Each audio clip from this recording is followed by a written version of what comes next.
ቀውስ ብትሆንብኝ ነው ሁሉ ተበያቃለሁ መሀል ላይ እንዲያው ግር ብለን እንደምንቸገርበታል ከዛ ውስጥ እንዳለ ገብቻለሁ ከፖል ጋር ጓደኛዬ ተጋጨ እዚህ ጋር ለምሳሌ ውሃ አለ መንገዱን ሲሰሩ አስተካክለው ቢሰሩት ኖሮ ጥሩ ነበር ሳምንታዊ የህይወት ወግ ፕሮግራማችን በመንገድ ደህንነትና መድን ፈንድ አገልግሎት ተዘጋጅቶ የሚቀርብ ነው የሚሆነው 6 ኪሎ አካባቢ ወደሚገኘው አይነ ስውራን ብሔራዊ ማህበር አካባቢ ነው ያለነው እንግዲህ ዛሬ አካል ጉዳተኞች ወይም አይነ ስውራን ከአዲስ አበባ በተሰሩ መሰረተ ልማቶች ላይ ያላቸውን ተጠቃሚነትና ተግዳሮቶቻቸው ምን ይመስላሉ የሚሉትን አብረን በማህበራቸው ቢሮ ውስጥ ምን ላይ ነው የሚሆነው ከዛም በተጨማሪ የህይወት ወግ ፕሮግራማችን ሾፌሮች እግረኞች ሁሉም ተሞክሮቻቸውን የሚያጋሩበት የትራፊክ አደጋን ለመቀነስ እንዲሁም ደግሞ ገጠመኞቻቸውን ለሌሎች ሼር የሚያደርጉበት ሳምንታዊ ኦንላይን ፕሮግራም ነው አብረን ምንከታተል ይሆናል መልካም ፕሮግራም ምን ይሆነ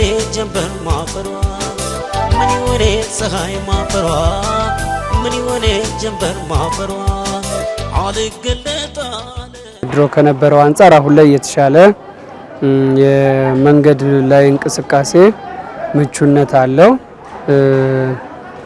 ይሄም ኮሪደር ልማት የተባለው የእግረኛው መንገድ ሰፊ ነው ቀጥሎ ለመንገድ እንቅስቃሴ እክል የነበሩ ነገሮች በተሻለ ሁኔታ ተቀርፏል ጉድጓድ የነበራቸው እንዲሁም ደግሞ ዛፎቹም የሚገጩበት ሁኔታ ነበር ያ ተስተካክሎ መስመር ይዘው በመሰራቱ የተሻለ ሆኗል አሁን ላይ ኮሪደር ልማቱ ለኛ ይዘልን የመጣው ፖል አለ ማለት ቴሌ የሚተክለው አለ ውሃ ልማት የሚተክለው አለ እነሱ ተነስተውልናል በእነሱ ነበር ብዙ ጊዜ እኔ ራሴ እዚህ ጋር ተገጭቻ ከኔ ገብቼ ታሽጎል ታክሜ ነው የወጣሁት እዚህ የካቲቱ ጋዚ የትፍሩት የነበረበት አይታችሁት ከሆነ ፖል አለ እሱ ነበር እሱ በብዛት እሱ ነበር የተነሳው ዛፎች ደግሞ ለኮሪደሩ ሲባል ዛፎች ደግሞ እንደዚህ ወደታች እንደ ሽማግሌ ጎብጠው ነበረ የነሱ ሁሉ መንግስት አስቆርጦ ወደ ልማት ነው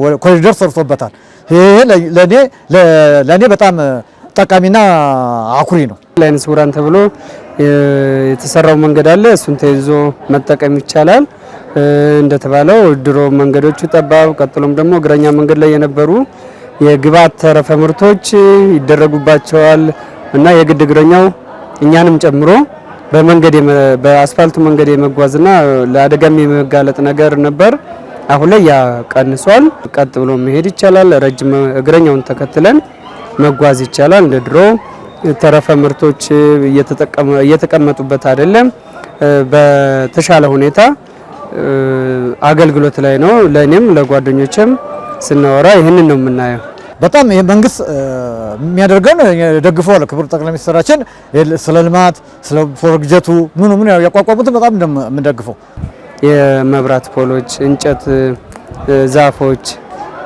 እነሱ ስለተወገዱ ወይም በግሪን ኤሪያው ስለተለየ ሳይክሉ የአይነ ስውራን መንገድ የተባለው ሌላው እግረኛ ስለተለየና ሰፍቶ ስለተሰራ አሪፍ ነው ስለተለየ ሳይክሉ የአይነ ስውራን መንገድ የተባለው ምን ይሆነ ፀሐይ ማፈሯ ምን ይሆነ ጀንበር ማፈሯ ሾፌሮች ግን አይነ ስውራንን ሲያዩ ቅድሚያ እናንተ ሰጥቶ የማሻገር ሁኔታስ ምን ይመስላል ቶሎ ደርሼ ቶሎ ተመልሼ ምናምን አይነት የቀኑን ሂሳብ የተዋዋልኩት ሞልቼ ምናምን ሊሆን ይችላል በህግ የመገዛት ጋር ከዛ አንፃር አስቸጋሪ ነው ቀጥሎ አንዱ ቢያቆምልህ ደግሞ መንገዱ ሰፍቷል ተባብለናል አይደል ቅድም አንዱ ቢያቆምልህ ሌላው ደግሞ ይሄኛው ሰው ለምን ቆመ ብሎም ያስብ የለም በተደራቢ መኪና ሌሎችም ለኛ ብቻ ሳይሆን ለጉዳት አልባም ዜጎች በጣም አደጋ የሆነው ያ ነው ስለዚህ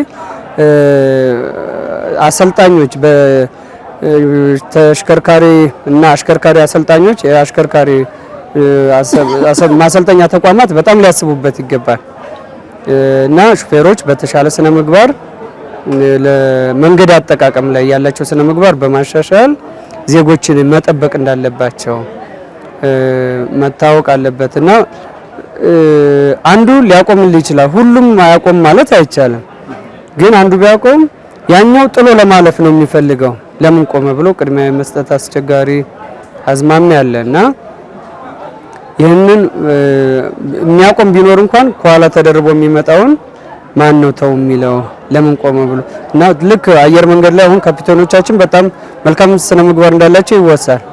ስለዚህ የምድር ላይ እንቅስቃሴው በዛ ልክ በስነ ምግባር የታጀበ በስነ ምግባር የተሻለ መሆን እንዳለባቸው የስነ ምግባር ነው እንጂ ከዚህ በፊትም አሽከርካሪም ሊባል ይችላል። ልክ እንደዛው የተሽከርካሪና የሹፌርም ስነ ምግባር በጣም መላቅ እንዳለበት ይሰማኛል። አይነ ስውርነትና የእግረኛ መንገድ አጠቃቀም ዜብራ ተሻግራችሁ ስትሄዱ ያሉት ሁኔታዎች ላይ ምንድነው የሚቸግራችሁ ነገር? ትራፊክ አደጋ እንዳይከሰት ዜብራው ላይ የሚያስቸግረን ምንድነው? እኛን የማይጎዳ ምልክት አድርገው ይሄ ዜብራው ላይ ምልክት አለላችሁ እናንተ ነው ተብሎ ድምጽ ያለው ለምን አሁን ልንሻገር ስንል እና ተሻገር ዜብራ ነው ነይ ተሻገር ይከሪት ዜብራ ነው ብሎ እንደ ውጮች ማለት ነው ምልክት ቢደረግና በድምጽ የሚናገር ማሽን ቢደረግበት ነው ተነጋግራችሁ ብታስደርጉበት ለኛም ይጠቅመናል ማለት ነው። ስለዚህ ለምን ያለ ድምጽ ነው እኛ የምንሄደው? ስለዚህ ዝም ብሎ እንዳገኘን የምንሻገር መኪና መንገድ ሹፌሮችም አያቆሙ ራሱ ነጭ ዱላችንን ስናቆምላቸው ሰብሮት ነው የሚሄዱት። በቁም ነገር ነው የምላቸው ሰብሮት ነው የሚሄዱት። ይሄን ክፈሉ እኛ ምን አገባን ነው የሚለው ሹፌሩ። እኛ ልንከፍል አንችልም ለምን ተሻገርክ ነው የሚለው። ይሄ እኮ ምልክታችን አይናችን ነው። ለምንድን ነው ምልክት የምንሰጣችሁ? እኮ አይታችሁ እንድታቆሙ ነው። መንገድ ባለስልጣንም ትራፊኮችም ስልጠና ሰጥቷቸዋል። እናንተ አሰጡ ለምን አትራትሩም? እኛ አይመለከተንም፣ በቃ እኛ አይመለከተንም ነው። ብዙ ጊዜ እኔ አጋጥሞኛል 5 ኪሎ ብዙ ጊዜ አጋጥሞኛል። አይመለከተንም በቃ ምን አገባን እያያ ተሻገር ነው የሚለው። ባይማ አይናማ በሆንና ለምን ዱላ ይዤ እሄዳለሁ ነው በቃ አይመለከተኝም እሄዳለሁ ነው የሚለው። ስለዚህ ብዙ ሹፌሮችን አጋጥሞኛል ማለት ነው። የማይንድ ማፕ የሚባል አለ። በእግራችን ሴንስ አድርገን ይሄ የእግረኛ ነው የሳይክል ነው ብለን ራሳችን መልሰን ትክክለኛ መንገድ ይዘን እንድንሄድ የሚረዳን ነገር መኖር ነበርበት። ነገር ግን ምንድነው የለም። ይሄ አሁን እዛ ጋር ህግ የሚያስከብሩ ማህበረሰብ ግንዛቤ ላይኖር ይችላል። ስለገባን ብቻ የሚቀጠል ይኖራል። ከዚህ በፊት አሁን እኔ ደንብ በቃ ልመታኝ ሁሉ ይደርሳል። ለምን እንደምትሄዱ ማን ብሎኝ አይን ያላውኩም አይታይም ብዙ በሚል ተግባብቼ ነው በኋላ ላይ የተለያየ ነውና ለእነሱም ጭምር እንደዚህ አይነት ግንዛቤዎች ቢያንስ ማይንድ ማፕ ከዚህ በፊት የተሰሩት አሁን ከእንደገና እንሰራ ቢባል ሌላ ወጪ ነው የሚሆነው። ይሄ ደግሞ እኔም አንዱ የኢትዮጵያ ዜጋ እስከሆንኩ ድረስ የኢኮኖሚም እንዲበዛበዝ ወይም የኤክስትራ ቫካንሲ እንዲያወጣ ፍላጎቱም የለንም። ግን ቀጣይ ለሚሰራው አካባቢ ላይ ሳይንሷም የሚተላለፍበት የሚሄዱበት ላይ የሆነ ሴንስ የምናደርግበት ቢኖር አሪፍ ነው ብዬ አስባለሁ። የሚተላለፍበት የሆነ ሴንስ የምናደርግበት ቢኖር ምን ይሆነ ፀሐይ ማፈሯ ምን ይሆነ ጀንበር ማፈሯ። ባሳለፍካቸው እድሜዎች ውስጥ አይነ ስውር ሆኖ በመንገድ ላይ መንቀሳቀስና እንዲሁም ደግሞ በዚህ የህይወት ዘመን ውስጥ ገጠመኞች ምን ይመስላሉ? አይነ ስውርነትና የትራፊክ አደጋን እንዴት ታገናኘዋለህ? ምንስ ተሞክሯል? ብዙ አደጋ ያጋጥማል። በመኪና አደጋ ብዙ የተጎዱ ህይወታቸው ያለፉ ጓደኞች አሉን እና እኔም ራሱ እንደዚሁ የትራፊክ አደጋ እንደዚሁ ገጥሞኛል። አንድ ጓደኛ ሙቷል፣ እኔ ተርፌያለሁ በአጋጣሚ እና እሱ ላይ አደጋ ቢደርስ ለምሳሌ ተከታትሎ መያዝ አስቸጋሪ ይሆናል። እሱም አለ። ቀጥሎ ደግሞ እነዚህ ከዚህ በፊትም ብዙ እንደዚህ አይነት ገጠመኞች አሁን በቅርብም እዚህ ዩኒቨርሲቲው በአምስተኛ በር በኩል እንደዚህ የተጎዳች እህት አለች፣ ህይወቷ ያለፈ ሌሎችም የአካል ጉዳት ያጋጠማቸው እና እዚህ በአይነ ስውራን የሚንቀሳቀሱበት አካባቢ ላይ የተለያዩ ምልክቶች ቢደረጉ እና ሌሎችም የመንገድ ልማትም ሲታሰብ መቆፈር ያለበት ነገር እንኳን ካለ በቂ ምልክት ቢደረግ ምን ይሆነ ፀሐይ ማፈሯ ምን ይሆነ ጀንበር ማፈሯ ምን ይሆነ ፀሐይ ማፈሯ ምን ይሆነ ጀንበር ማፈሯ። የኛ ተቋም ሁለት ስራዎች አሉት። ከሁለቱ ስራዎች ውስጥ አደጋ ለመቀነስ ግንዛቤ መፍጠርና አንደኛው ደግሞ ማህበራዊና ኢኮኖሚያዊ ችግር መፍታት ነው ብያለሁ። ሕክምና ካሳ ያሉትን አገልግሎቶች በሱ ላይ ያለህን ገጠመኝና አሁን ያወራናትን ነገር እናንሳ። ጥሩ ነው። ተቋሙ የነዚህ አገልግሎቶች መኖራቸው ጥሩ ነው። ግንዛቤ መፍጠር አንዱ ዓላማ ከሆነ እንዲሁም ደግሞ ካሳ ሕክምና የሚያመቻችና እንዲያገኙ ማድረጉ ጥሩ ነው። እንሰማለን። ግን እኔ ራሱ እንደዚሁ ቅድም በጠቀስኩት የትራፊክ አደጋ ገጥሞን ከአንድ ጓደኛዬ ሰበታ ከተማ ላይ ነው ከአንድ ጓደኛዬ ጋር ስንንቀሳቀስ የመኪና አደጋ ገጠመን። እሱ ሞተ፣ እኔ ተረፍኩ በሕክምና እርዳታና ግን የህግ ሂደቱን ቀጥሎ ከዛ በኋላም ባለው እንቅስቃሴ ውስጥ ለሕክምና ወጪ ከነበረው አላቅም ጓደኞቼ እንደዛ ተዋተው ነው የታከምኩትና ከዛም ቤተሰብ ጋር ተደውሎ በዛ ሁኔታ ነው የታከምኩት ምን ማድረግ እንዳለብን ባለማወቃችን። ስለዚህ ተቋሙ በተለይ ሌሎች ማህበረሰቦች በጽሁፍም በተለያዩ ነገሮች ባሉ የሚዲያ ግንኙነቶች የተሻለ ስራችሁን ሊያውቁ ይችላሉ፣ መረጃ ሊኖራቸው ይችላል።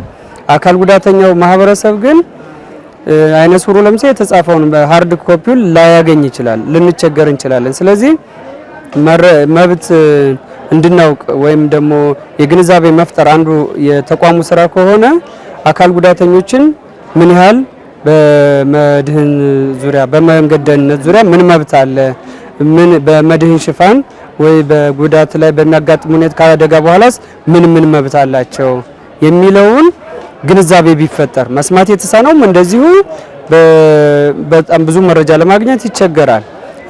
ጉዳቱ መብቱን ለማስከበር በሚንቀሳቀስ እንኳን ያስተርጓሚ ማጣት ይኖራል።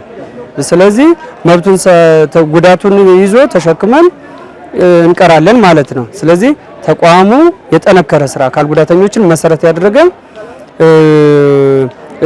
አካል ጉዳቱን ስብጥር የጠበቀ አድርጎ መድረክ ቢፈጥርና የተሻለ መብታችን እንድናውቅ እኛም ደግሞ ለሌሎች እንድናሳውቅ አካል ጉዳተኞች ወክለው ለምሳሌ ይህን መድረክ ቢፈጠር አንዱ ላንዱ ሊያሰማ ይችላል ማለት ነውና በዚህ ዘርፍ ተቋሙ ቢሰራ ደስ ይለኛል።